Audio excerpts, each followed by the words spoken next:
The Federal and Whale Hypermarket jointly present the Thoothukudi Marathon 2024 to raise awareness on drug abuse. The event is co-presented by Edison Cardio Care Center, Tiruchendur, powered by L. Anand Jewelry and St. Mother Teresa Engineering College, Thoothukudi. Hello and welcome to the Federal. Late last night, that's the night of August 12th, there was a tweet from the official Twitter handle of the Ministry of Information and Broadcasting informing people that the deadline for consultations on the broadcasting regulation bill was being extended till October. Now, the tweet immediately triggered a lot of speculations on whether the government was withdrawing its broadcasting regulation bill. This bill had created a lot of controversy because there was an impression that the government was trying to muzzle independent voices on social media platforms, YouTube, Instagram, etc., who post content with regard to news, current affairs, etc. And there were through this bill, there were a lot of mechanisms that were to be introduced to regulate content, and so there was a lot of criticism of the bill. There was a lot of confusion on the bill on what it meant and whether there was an attempt to curb the freedoms, the constitutionally given freedoms on expression, the right to speech, etc.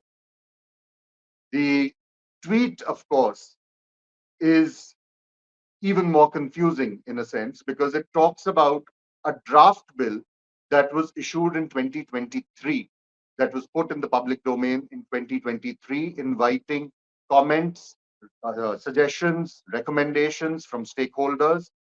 And the tweet did not specify whether they were whether the ministry was asking for comments on the 2024 draft bill, the controversial draft bill which I just spoke about, or on the 2023 draft bill.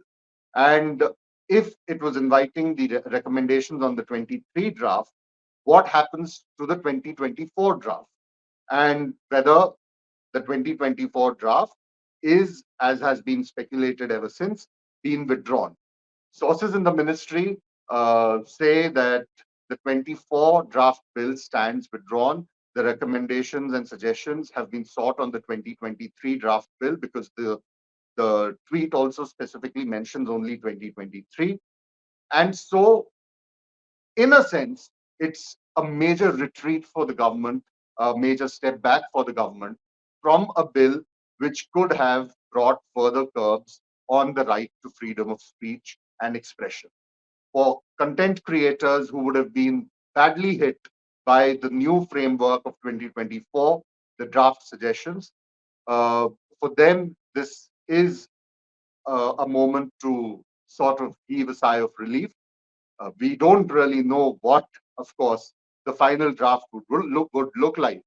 But then, just to make a few quick points on what was there in the 2024 draft, which had people rattled, worried, wary of what the government planned to do.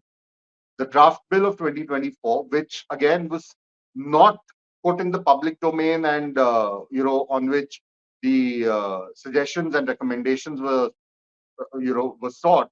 It was not a bill that was shared as is normally the procedure, where the ministry puts the draft bill on its website. It also circulates it among stakeholders. It invites public comments, public suggestions, public recommendations. What we're told is that that draft bill of 2024 was put forward only to a very select group of stakeholders, and it was a watermarked copy of the bill, so that if there were people who were floating versions of the bill then that would naturally be caught out because a watermarked copy is easier to identify, and the source is identifiable in that sense, because it's only a select few people who have that copy, so it could have only come from them. But nonetheless, the draft bill of 2024 would have practically made it impossible for content creators on YouTube, on Instagram, on Twitter, on any of the other social media platforms to work independently. It talked about formation of a content evaluation committee, which would have to go through any content that these content creators were putting out. The content had to be approved by that evaluation committee. The bill also talked about guidelines for, if these content creators had reached a certain threshold of subscribers, then and wanted to, then monetize the content that they were putting out. Uh, what would be the terms for monetizing? Uh, the the content creators would have also had to share with the government who were on their evaluation committee, what kind of content they were putting out, and all other relevant details. And the government would have then, or at least so were the fears, that the government would have then cracked down uh, on content creators who the government thought were potential troublemakers. This was immediately seen in the light of how during the Lok Sabha elections there were a number of YouTubers, people on Instagram.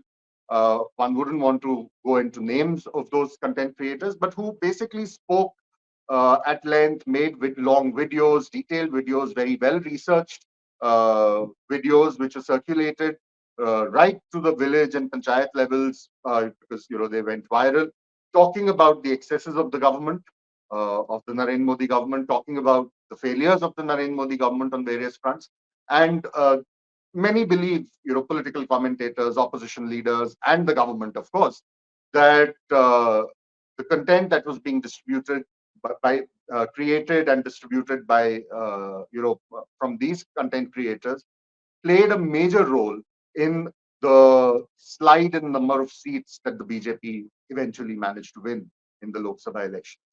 And so when the BRS, or the broadcasting regulation bill came out, the 2024 draft, or at least details of it were leaked, many believed that this was a concerted attempt by the government to crack down on content creators, muzzle them, and control, as is always the allegation that's leveled on the government, on how it controls what the mainstream media, to also then control content creators on social media platforms, on YouTube, etc. Now, there's another important aspect to this bill being withdrawn, and further consultations asked for, on the 2023 draft, and that's a very politically significant aspect of this. Within the last or 2 or maybe 3 weeks, 2 weeks, this is perhaps the third occasion on which the government has had to take a step back. It's not been in the character of the Narendra Modi government to take a step back, and with such frequency, on matters that are clearly dear to this government. Over the last 10 years of Prime Minister Narendra Modi's government, we've seen a handful of situations where the government has announced a move and then moved back on it or completely repealed it. The repeal of the three farm laws was one instance.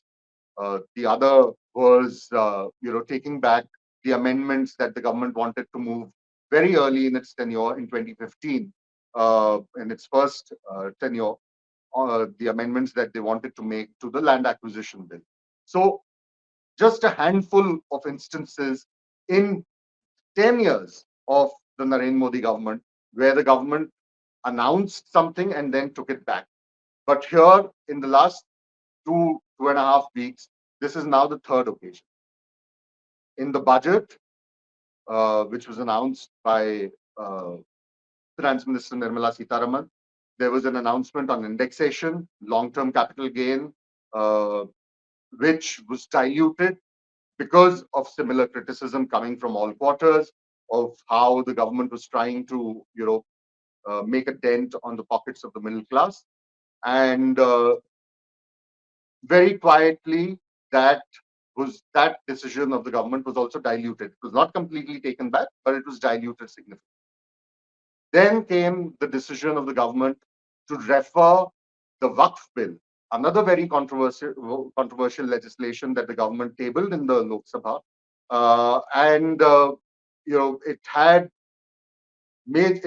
drawn major criticism from parties across the opposition benches, as well as parties which at at least till the Lok Sabha results, were very sympathetic to the government's cause, the YSR Congress and the BJD.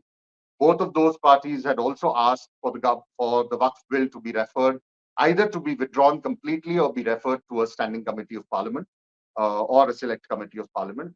That bill has also been referred to a joint committee of both houses of parliament. And so, while that bill has not been withdrawn, it's a step back for the government. And now we've seen the same happening with the draft of the broadcast regulation bill. Politically, what does this signify? Perhaps that the government, as sure-footed as it was in the last 10 years, is no longer so. The results fall in the number of seats, the fact that the BJP does not enjoy a majority of its own in the Lok Sabha, that Mr. Narendra Modi's government is stable only as long as two of its most important allies, Mr. Chandrababu Naidu's TDP and Mr. Nitish Kumar's JDU, are fully with the BJP and in line with the BJP's policy and legislative prescriptions. Perhaps all of these concerns, coupled with the fact that you now have a very robust opposition, have made the government think twice before bringing something that would push the government in a corner in parliament and outside it, maybe create instability in the government because the allies may not be completely on board with that. And so the government seems to be more cautious when pushing through legislation, policies, announcements, which are bound to be controversial and create problem for the government. It's perhaps a good sign for democracy that you have wider consultations on legislation which will have wide-ranging impact. And as former Congress president and chairperson of the Congress Parliamentary Party had said shortly after the results came in on the 4th of June for the Lok Sabha elections, she had cautioned and told members of her party that we do not want a situation anymore, unlike the last 10 years, where critical pieces of legislation are just bulldozed through both houses of parliament. Let there be greater consultation. Let there be proper scrutiny of laws that the government wants to enact. And so, for the opposition, in a sense, it's a victory. For the people at large, it seems to be a good step forward, a good decision by the government to not go forward with a bill that was clearly not in the interest of, one felt, not in the interest of free speech, which is a constitutionally given right. What form this bill eventually takes when the final draft is ready, we do not know. But one would expect that given the kind of furor that was kicked up on the 2024 draft, the government will be more cautious, will be more wary of pushing through legislation that does not fall in line with the constitutional mandate on free speech.